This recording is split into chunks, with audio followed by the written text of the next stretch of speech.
I've been an artist ever since I could pretty much pick up a crayon as a child. Amy McInerney shows me her sculpture shattered and restored. But for her, it's more than just a piece of art. It's a form of therapy, and it represents her life. The green glass from a windshield forms the body. The mirrored glass on the base comes from broken car mirrors that Amy found on walks with her dog through Plainfield. When even seeing yourself, when you're going through a time, you don't see yourself the way that you really are. It's like, as she picks up the pieces and reflects, she's reminded about the time of abuse she endured from her brother, the verbal assaults by her family, and her trip to the hospital.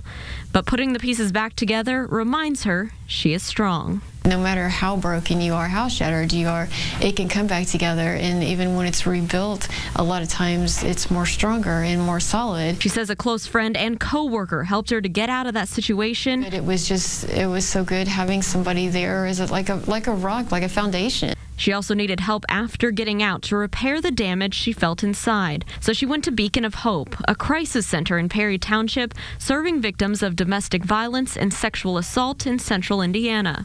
Just in October, the center served 87 new victims. That's in addition to the more than 700 follow-ups and families they're already serving.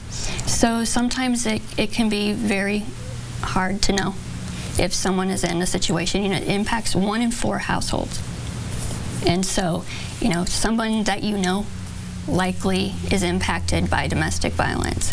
Sandra Zebold is the director and CEO. She tells me their counselors listen, give advice, and also provide resources and a way out to these victims. People are always wondering, why do they stay?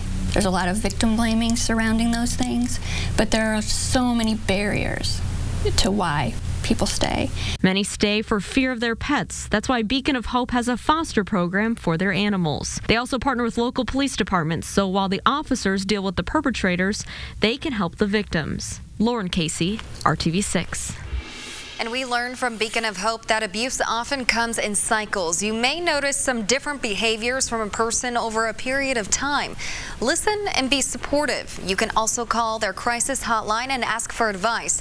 Encourage your friend to get help and let them know there are people and resources to support them. And if you or someone you know needs help to get out of a violent situation, here's the crisis hotline for Beacon of Hope.